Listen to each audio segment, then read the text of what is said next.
You are listening to the Equip Church podcast, where we experience life and destinies are changed.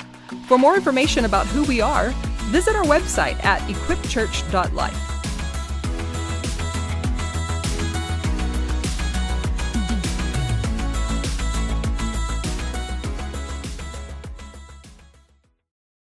We've been in a series for several weeks now called Following Jesus on the way to the abundant life. And it was after the resurrection of Jesus and just before his ascension that Jesus gave to us what is commonly referred to as the Great Commission. There's the Great Commandment, the Great Commission. The Great Commission Jesus gave to his church that we would go into all the world and make disciples, right? So the question that we want to think through this morning is this: what is a disciple? What is a disciple? So it would seem that as important as this idea of making disciples, as important as that is in the New Testament, that the Lord would have given us kind of a written out definition of what a disciple is, but he didn't really do that. But it's interesting and it's also significant that instead of giving us this written out definition of what a disciple is, Jesus gave us people who lived as disciples of Jesus, and they model the way for us. So we read in this introduction of this narrative in the New Testament of these people who became disciples of Jesus. In Matthew chapter 4, verse number 18, says, as Jesus was walking along the Sea of Galilee, he saw two brothers, Simon, who is called Peter, and his brother Andrew. They were casting a net into the sea, for they were fishermen. Follow me, Jesus said, and I will make you fish for people. Immediately they left their nets and followed him. Going on from there, he saw two other brothers, James the son of Zebedee and his brother John. They were in a boat with Zebedee, their father, preparing their nets. And he called to them. Immediately, they left the boat and their father and followed Jesus. So in these verses, we are introduced to the first living examples of a disciple. And Jesus went to these, and I love this, he went to these blue-collar, hard-working, really rough around the edges, calloused hands guys, right? And he invites them to follow him. And in that moment, they, of course, had a decision to make, didn't they? They had to make a decision of whether or not they were going to follow Jesus.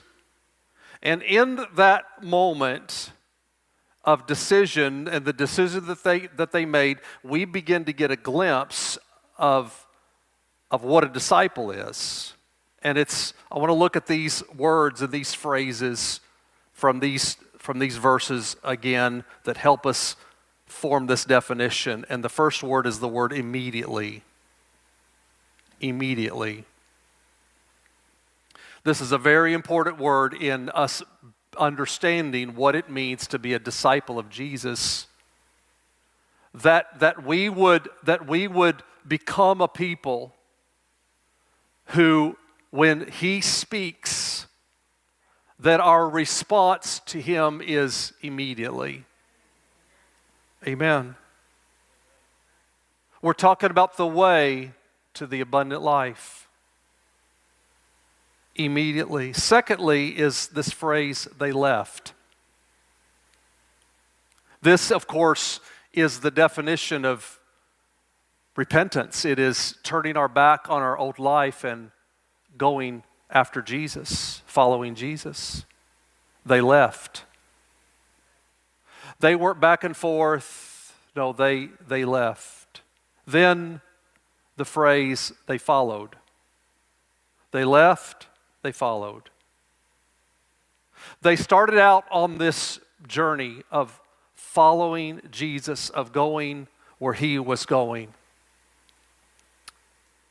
So by the age of 12 or 13, the average Jewish boy or girl would have, in their elementary school years, they would have memorized what is in Jewish terms, they would have memorized the Torah.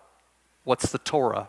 The Torah is the first 5 books of the Old Testament: Genesis, Exodus, Leviticus, Numbers, Deuteronomy. This was the core of the educational system for elementary age children in first century Israel. They would, again, memorize. Can you imagine? Memorize the first 5 books of the Old Testament. If they excelled in their education, instead of going back to and helping run the family business, they would continue in their education until they were about 17, and they would continue studying in depth the Old Testament. It was the core of their educational system, was the Old Testament. So those then that again excelled in secondary education, those students would have then been invited by a rabbi. A rabbi was just a master teacher of the Old Testament in Israel. They would have been invited by a rabbi to follow him. So every rabbi had what was referred to as a yoke. What's a yoke as it relates to the times of Jesus? A yoke was the respective rabbi's, his set of teachings and about his understanding or his interpretation of the Old Testament. So each rabbi had a slightly different perspective, understanding, revelation, if you will, about the Old Testament. And so that set of teaching became that respective rabbi's yoke. And so he would invite young men to follow him to learn his respective yoke and take his yoke upon them and become like him. This is why, and many of you know exactly what I'm going to say next, that Matthew records for us the words of Jesus, because you see, Jesus came inviting people, and a rabbi would typically, it was somewhere around the age of 30 years old when they would begin to invite people, men, to follow them. So Jesus comes and he begins to explain that he is a rabbi unlike any other rabbi. So he says in Matthew 11 that he says, "Come to me, all of you who are weary and carrying a heavy burden." What's he talking about? He's talking about the teachings of the other rabbis that were loaded with laws and rules of performing a particular way in order to achieve acceptance by God.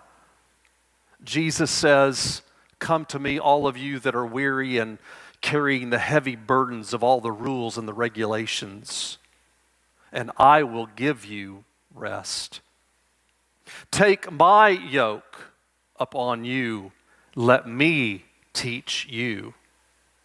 Because I am unlike all the others. I am humble and I am gentle. I'm not using my position to try to gain advantage for myself. I'm not using my position to lord over you. No. I am unlike the rest. I am humble and I am gentle at heart. And you will then find rest rest for your souls. For my yoke is easy to bear, and the burden that I give you is light. John Mark Comer tells us, he writes that if you were invited and began to follow a rabbi, he says from that day on, your entire life was organized around three driving goals. Number one, be with your rabbi. Number two, become like your rabbi. And number three, do as your rabbi did. So again, we're looking at these things, we're pondering these things to help us define what is a disciple. And so Comer goes on and he says to follow Jesus is to become his apprentice and to organize your life around, again, these three driving goals. What's a disciple? Here it is. Be with Jesus.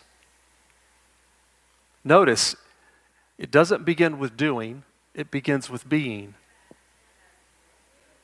And if you came from a religious background that filled you with doing, I came today with good news. It's called the gospel.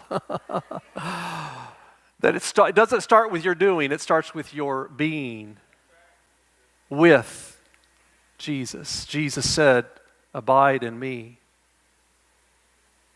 Stay with me. Get close to me. Walk with me. Follow me. Abide in me. And let my words abide in you. And you'll bear much fruit. Apart from Jesus, we can do nothing. Be with Jesus. Become like Jesus. Do as he did. Our doing flows out of our being with him. So we come back to Luke 14, which is where we've been in this series, because the Luke, among all of the other gospel writers, Matthew, Mark, and John, Luke in particular focuses in on these incredible radical statements that Jesus makes where he defines what it is to follow him, and Jesus, gives to us what is truly the gospel. It's the gospel according to Jesus. Luke chapter 14, in verse 25, we read, now great crowds were traveling with Jesus. You see, as you read the gospel accounts, the narratives, you will notice that this word crowds emerges very often throughout the narrative. It's an important part of the Gospels. Comer goes on and he says in the literary design of the Gospels, you have two recurring groups, the apprentices and the crowds. The apprentices include all Jesus' followers, the 12 apostles, but many others, including women. The crowds were simply everyone else. There was no third category of Christians who generally agree with most of what Jesus was saying, but don't follow him or make a serious attempt to obey his teachings. This sharp divide between the apprentices and the crowds is a rhetorical device used by all four of Jesus' biographers. The ambiguity of the term crowds is intentional. It's a way of saying to the reader, which group are you in?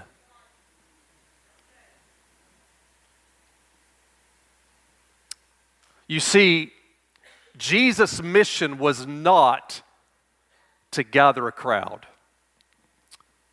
Most preachers love crowds, but Jesus was not all about it.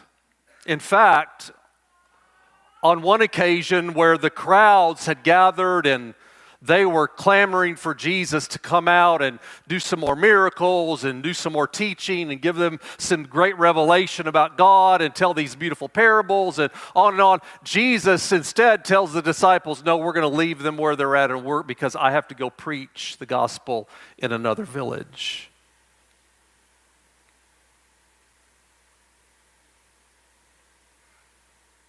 Jesus, you see, came to call people out of the crowd and to follow him.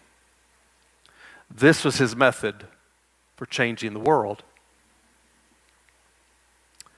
It was the crowds, you see, that when Jesus saw them, Matthew tells us that he felt compassion for them.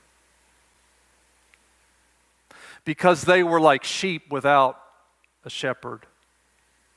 So he turns to his disciples and he says, you see, guys, the harvest is great, but the workers are few, the laborers are few.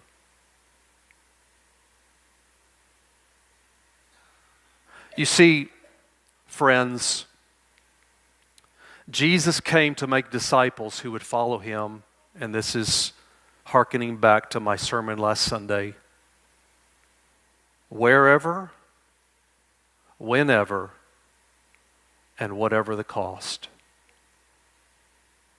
I just want to invite you to read that out loud with me.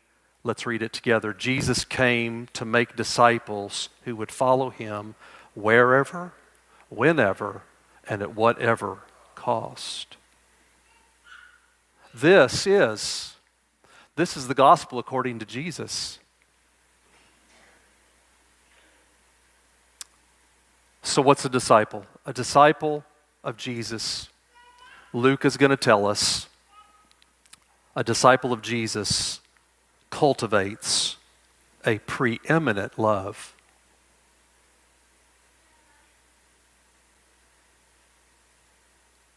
Jesus begins in the Luke story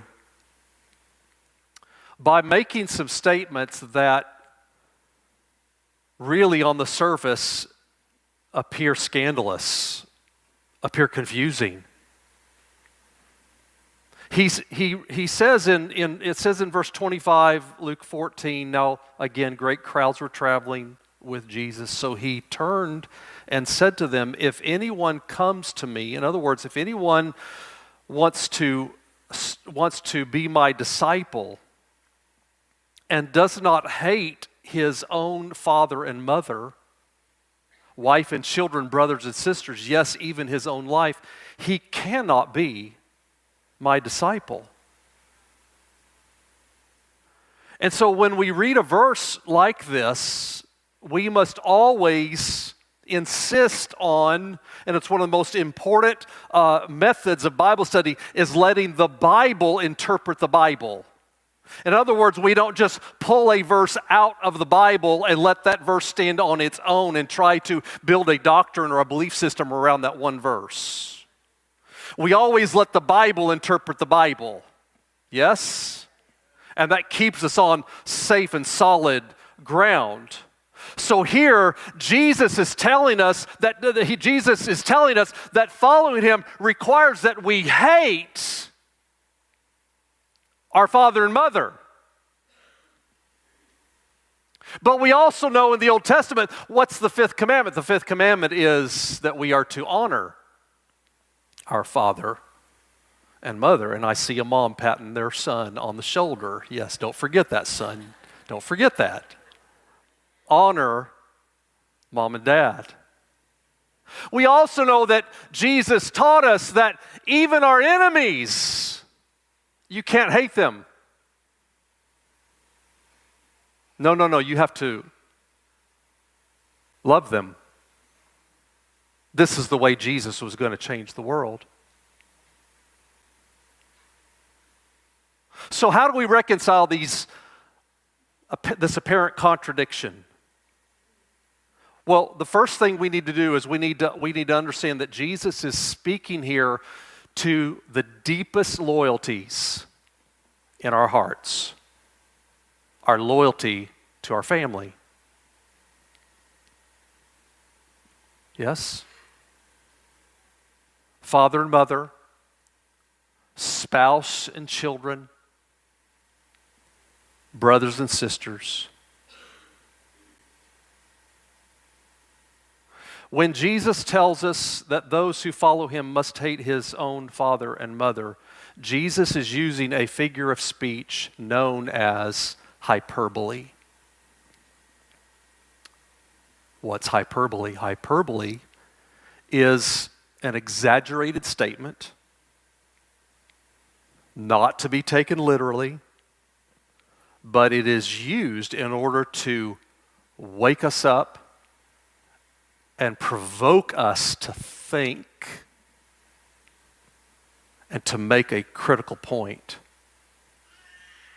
So Jesus is using hyperbole and the extreme of hate. That's an extreme word. He's using the extreme of hate to contrast the kind of love and loyalty that he is calling his followers to. Jesus is telling us, here it is, our love and our loyalty to Jesus must far exceed our love and loyalty to our family. In other words, your love and your loyalty to Jesus should be so incredibly extreme that it looks like hate to the outside world of your family.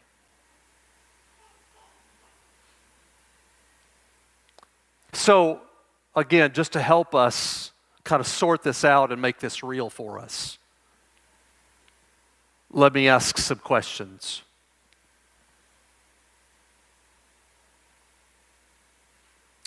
Whose opinion carries more weight in your life?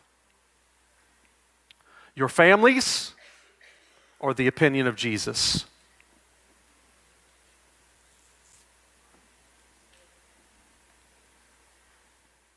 Parents, if your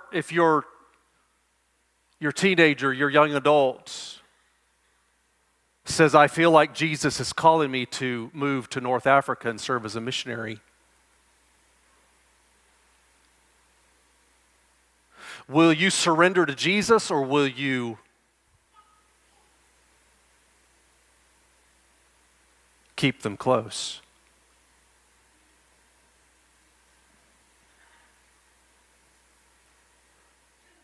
If following Jesus means losing your family's approval,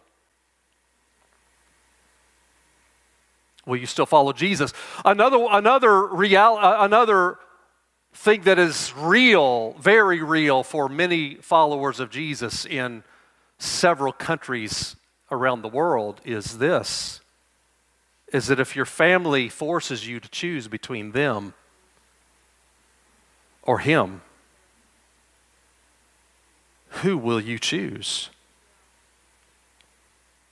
You see, this is the kind of loyalty and the kind of motivated and driven by love that Jesus is calling us to. And he says, this is what I require. This is the gospel according to Jesus. I know we've heard different messages. I know we've heard different things, but this is really the gospel according to Jesus. You see, Jesus refuses to settle for second place in your heart. He won't have it. He won't tolerate it. It's why he says, if you're not willing to do this, you cannot be my disciple. It's his method, it's his ways of changing the world, is inviting people into this kind of relationship where our love and our loyalty is primarily and far exceeds our love and loyalty even to our own flesh and blood. Jesus put it this way, that you have to love God with all of your heart, with all of your soul, and with all of your mind. So when it comes to love and loyalty, we must ask ourselves this question: am I in the crowd or am I following Jesus? And every person in this room has to answer that question for themselves. Luke is going to go on and he's going to tell us that a disciple of Jesus lives with unconditional commitment.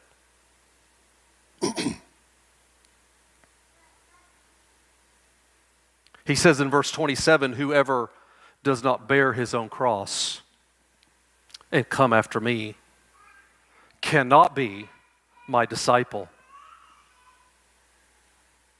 When Jesus told this crowd that following him meant that they must bear their own cross, it would have been shocking to them. Again, it would have been scandalous. I can't imagine the whispers that rippled throughout the crowd that day.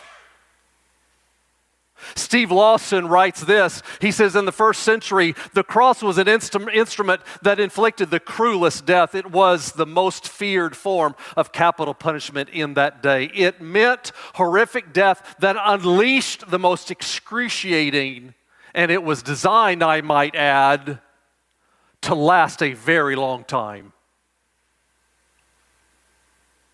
to extend the suffering and the humiliation. Death by crucifixion was so inhumane. Rome, who invented crucifixion, would not even allow their own citizens to be crucified. It was so inhumane that it was reserved for the worst of criminals. So upon being sentenced by a judge to death by crucifixion, the criminal would be forced to carry the crossbar, the horizontal piece of the cross, through the streets of the city to the execution site. And as he carried it, it was an announcement of guilt, and it was an announcement of imminent death. You see, the criminal was announcing that the judge has made an unconditional commitment, and that is death. No second chance, no opportunity for appeal. The decision is final. So when Jesus tells us whoever does not bear his own cross and come after me and he cannot be my disciple, you see, ladies and gentlemen, he is calling us to this kind of commitment, this kind of unconditional commitment. This is the crucified life. I am taking up my cross. I am announcing to the world that the decision that I have made is final. I have been crucified with Christ, and I no longer live, but Christ lives in me. And so the life that I now live, I live by faith in Jesus. And from this moment forward, I will be with Jesus. I will become like Jesus, and I will do as Jesus said. No second chance, no opportunity for appeal. My decision is final. I'm not going back. I'm not going back. I've made an unconditional commitment. I've made an unconditional commitment. I've decided, you see, friends, to follow Jesus. I've decided to follow Jesus. And I'm not turning back. You can take the whole world.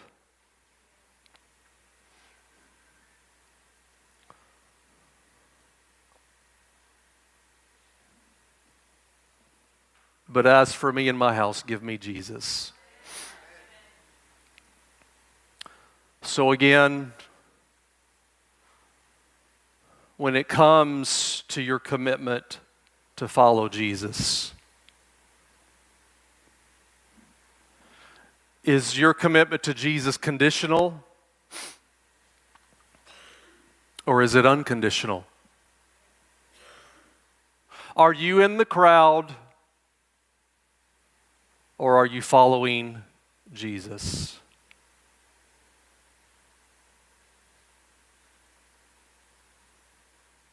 Finally today, and I'm ready for our team to come back to the platform, a disciple of Jesus makes a calculated decision.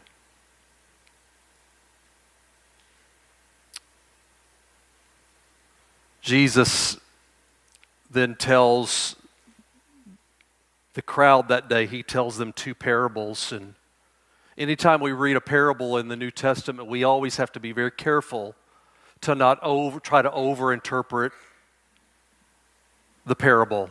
What do I mean? We must be careful to not analyze every word and try to uncover some hidden meaning out of every word or phrase in the parable. Typically, there is a single kingdom principle that is embedded inside of this earthly example or story.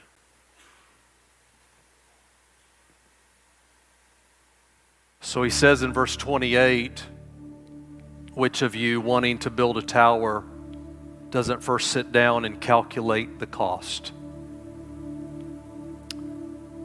to see if he has enough to complete it? Otherwise, after he has laid the foundation and cannot finish it, all the onlookers will begin to ridicule him, saying, "This man started to build and wasn't able to finish." It's tragic.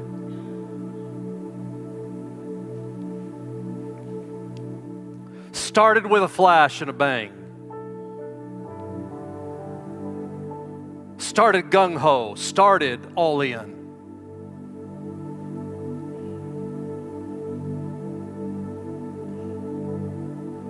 You see, friends, Jesus is not looking for an emotional response. He's looking and he's inviting us into making a calculated decision.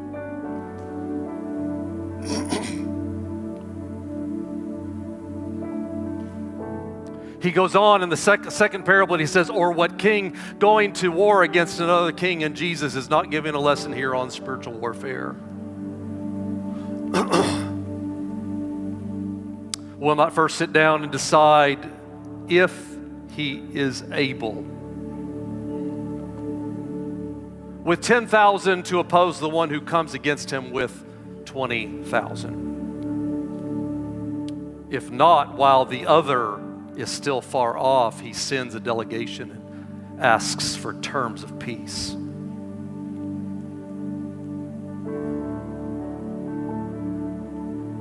So again, Jesus is speaking to the crowds, and Jesus wants them to follow him.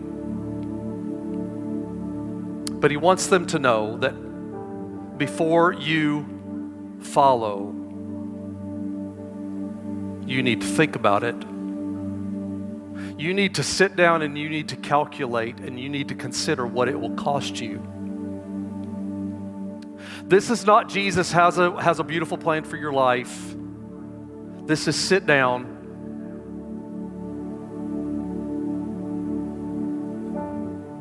and I want you to consider, I want you to calculate, I want you to think deeply. I want you to make a calculated decision. I want you to consider what it's going to cost you. Because Jesus goes on and he says, "In the same way, therefore, every one of you who does not renounce all his possessions cannot be my disciple."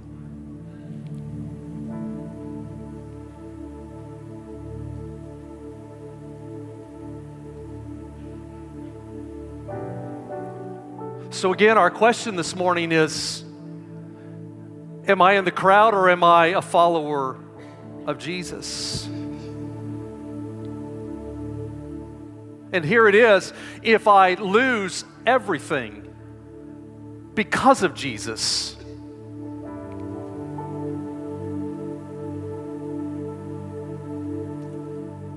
if following Jesus means that I could lose everything, will I still follow him? If following Jesus means that you could lose everything, all your possessions, are you still in? Will you still follow him? You see, This is the gospel according to Jesus.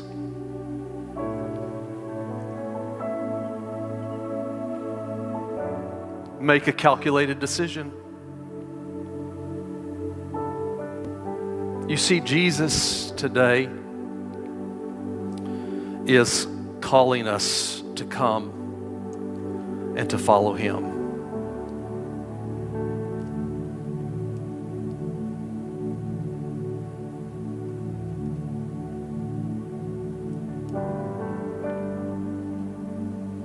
But He wants us to be clear on what following Him will cost us.